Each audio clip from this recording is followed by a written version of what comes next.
101 Praline Lane.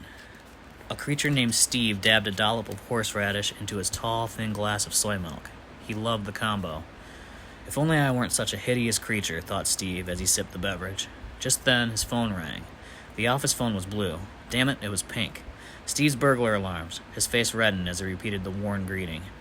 Yeah, I've got one of your alarms and it's going off and there's no burglars. Not a single burglar, said the beast. He thought within. Damn it, the new rigs aren't working. I better just go back to the 80-40s.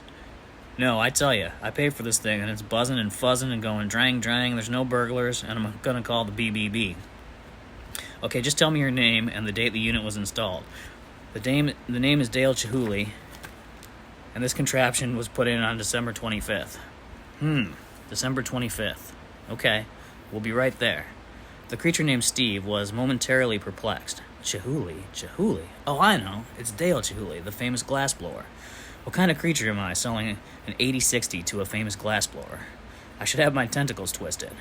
He reached for the phone and called frat boy Pete Clam to go and burglarize the home of famous glassblower Dale Chihuly. Pete Clam sniffled his nose, opened the top hinge door of his Maserati, and hopped in. It was only 3 stop signs and a traffic light to Praline Lane, the rue of famous glassblower Dale Chihuly.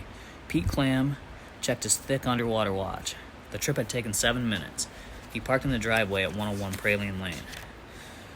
Inside Dale's Moroccan, Victorian, Gothic deck house, the blower was blowing the biggest single flower vase ever created by humankind. A bubble of glass 12 feet in diameter was sticking way out of the furnace and filling the furnace room.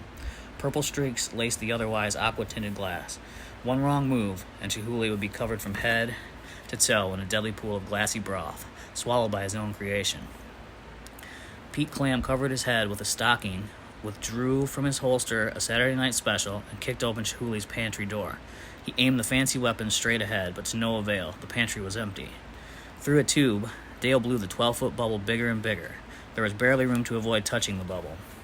Pete Clam kicked his black boots into the kitchen door and aimed his archaic firearm straight ahead. To no avail. The room was empty. Dale took a deep breath and blew his vase to 14 feet in diameter. He felt the scorch of molten lava against his right forearm. Suddenly, Pete Clam kicked in the furnace room door and aimed his medieval death wand straight ahead, piercing the hot bubble wall and thus popping the vase and covering the room with liquid glass. His lower half frozen into a glassy clump. Famous glassblower Dale Chihuly reached for the phone and called the gross-looking creature named Steve.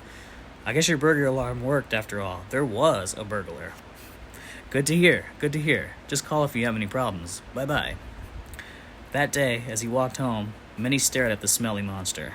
He had no abnormal features, except that he was a terrible creature. I'm a horrible creature, he thought.